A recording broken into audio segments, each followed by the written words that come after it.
In the summer of 1914, as the guns of August thundered across Europe, Russia's massive army surged onto the Eastern Front. With millions of men mobilized, the Russian Empire seemed poised to overwhelm its enemies. Early victories at places like Gumbinnen and in Galicia sent waves of optimism through the ranks and across the home front. Russian soldiers cheered, believing that a quick triumph was within reach. The Tsar's generals promised glory, and the world watched as the Russian steamroller appeared unstoppable. But beneath the surface, cracks were already forming. The Russian war machine, vast but unwieldy, was beginning to crumble under the strain of modern warfare. Exhausted troops huddled in muddy encampments, their faces etched with fatigue and uncertainty. Russian factories simply couldn't keep up with the staggering demand for weapons and supplies. Many soldiers went into battle without rifles, forced to wait for a fallen comrade's weapon. Others marched for miles with boots worn to shreds, their uniforms threadbare and spirits waning. Artillery units, the backbone of modern armies, were forced to ration shells, sometimes firing only a handful each day.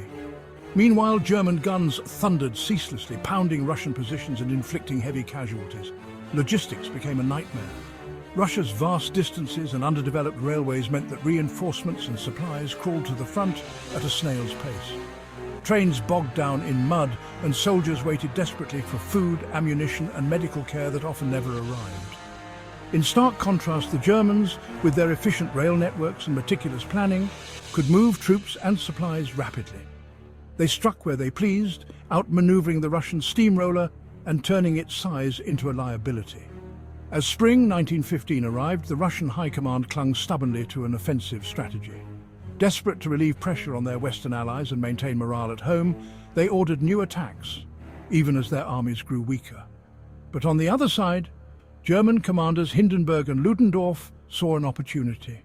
They recognized the Russian weaknesses and began to plot a devastating counterstroke. Elite German divisions were quietly shifted east, their soldiers and equipment loaded onto trains for a massive redeployment. The Germans prepared for a decisive blow, determined to shatter the Russian lines. Unlike the static, muddy trenches of the Western Front, the Eastern Front was about to erupt in a storm of movement and chaos. Sweeping offensives, cavalry charges, and desperate retreats would soon define the battles to come. Russia's early momentum was about to shatter. The illusion of invincibility would be replaced by panic and confusion as the front lines buckled under the German assault. The stage was set for disaster. The Eastern Front teetered on the brink, and the fate of empires would soon be decided in the chaos and carnage to come. In May 1915, General Mackensen and Colonel von Zicht unleashed the German 11th Army on a quiet sector near Galicia and Tarnow. Over 1,500 guns opened fire in a 4-hour bombardment, obliterating Russian trenches and morale. The Russian Third Army, exhausted and outgunned, collapsed. German stormtroopers bypassed strong points, plunging deep into the Russian rear. Within days, the front shattered. Mackensen's forces advanced over 20 miles. The breakthrough exposed Russia's southern flank, threatening a massive encirclement. Russian reinforcements arrived too late. The railway network failed them. The Gorlich-Tarnow offensive forced Russia into a desperate choice fight and risk annihilation or retreat. The Russian High Command faced a nightmare. German pincers closing from north and south, threatening to trap millions. Supply shortages were crippling, artillery silent, rifles scarce, logistics in chaos. Russia's railways couldn't move troops fast enough. The Germans could strike at will. To stand and fight meant certain destruction. Grand Duke Nicholas Nikolaevich and his staff chose to retreat, sacrificing territory to save the army. The withdrawal would shorten Russian supply lines and stretch the enemies. It was a bitter, humiliating decision, but the only way to avoid disaster. The order was given, the Great Retreat began. Russia gambled its empire to save its army. The Great Retreat, which took place from June to September 1915, was not a single event, but a slow, agonizing withdrawal that stretched across hundreds of miles of Eastern Europe. Russian soldiers, exhausted and demoralized, trudged through mud and rain, their faces etched with fatigue and uncertainty. The retreat was marked by confusion and chaos, as entire units struggled to maintain order while falling back under relentless enemy pressure. Russian armies were forced to abandon key cities, Lemberg, Przemysl, and the great capital of Warsaw, often without firing a shot in their defense. These once bustling urban centres were left eerily silent, their streets empty as the last Russian troops marched out, leaving behind homes, businesses and memories. Morale among the troops plummeted as the Empire's heartland was surrendered to the advancing enemy. Soldiers felt the sting of defeat, and the sense of loss weighed heavily on their spirits. Many wondered if they would ever see their homes again. In a desperate attempt to slow the enemy, Russian forces employed scorched earth tactics, leaving a wasteland in their wake. Crops were set ablaze, bridges blown up, and entire villages torched to deny resources to the Germans. The land itself became a casualty of war, blackened and ruined. The retreat triggered a massive humanitarian crisis. Millions of civilians, Poles, Ukrainians, Jews and others, were forced to flee their homes, joining endless columns of refugees moving eastward. Families loaded their belongings onto carts, hoping to escape the violence and destruction. The roads became choked with desperate people, their faces marked by fear and exhaustion. Hunger and disease spread rapidly among the refugees as food supplies dwindled and sanitary conditions collapsed. Makeshift camps sprang up along the way, but relief was scarce. Despite the chaos, Russian rearguard units fought bravely, mounting small but determined actions to slow the German advance.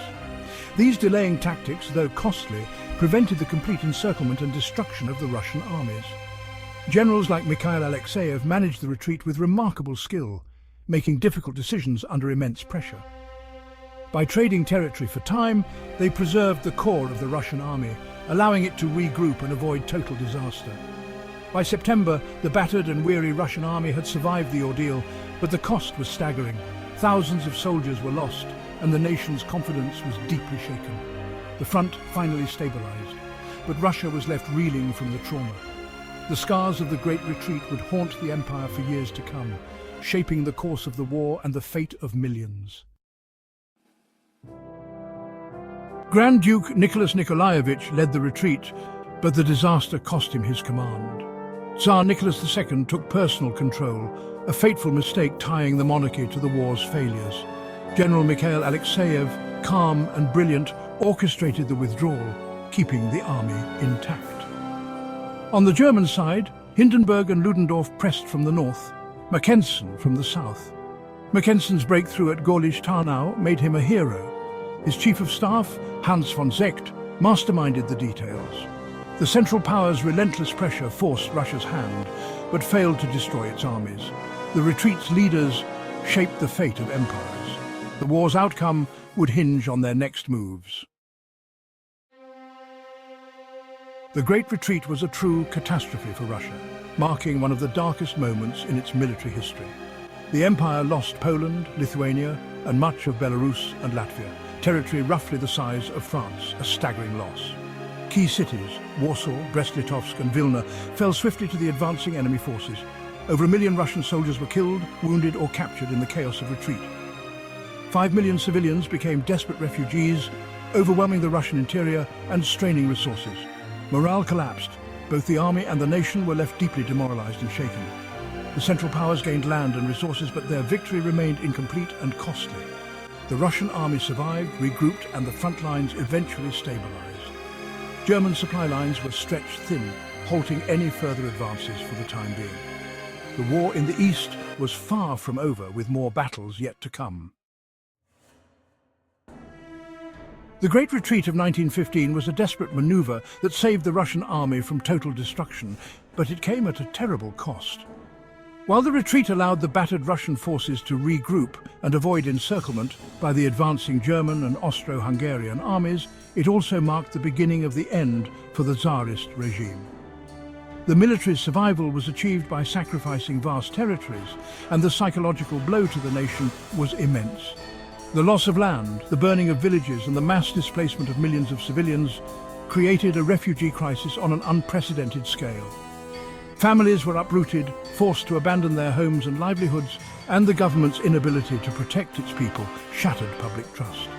The suffering and chaos left deep scars on Russian society, fueling anger and resentment toward the authorities. By 1916, after a period of reorganization and rearmament, Russia's army managed to recover some of its strength. The Brusilov offensive became one of the most successful Russian operations of the war, briefly restoring hope and pride. Yet even this victory could not heal the wounds inflicted by years of hardship and loss. Beneath the surface, social and political wounds continued to fester. The war's devastation left families grieving, communities fractured, and the economy in ruins. Discontent simmered among peasants, workers, and soldiers alike. Tsar Nicholas's fateful decision to take personal command of the army tied his reputation and his dynasty's fate to every military defeat. Each setback on the front lines became a personal failure in the eyes of the people. Meanwhile, scandal and incompetence at the highest levels of government, exacerbated by the influence of Rasputin and the perceived weakness of Tsarina Alexandra, further eroded the monarchy's legitimacy.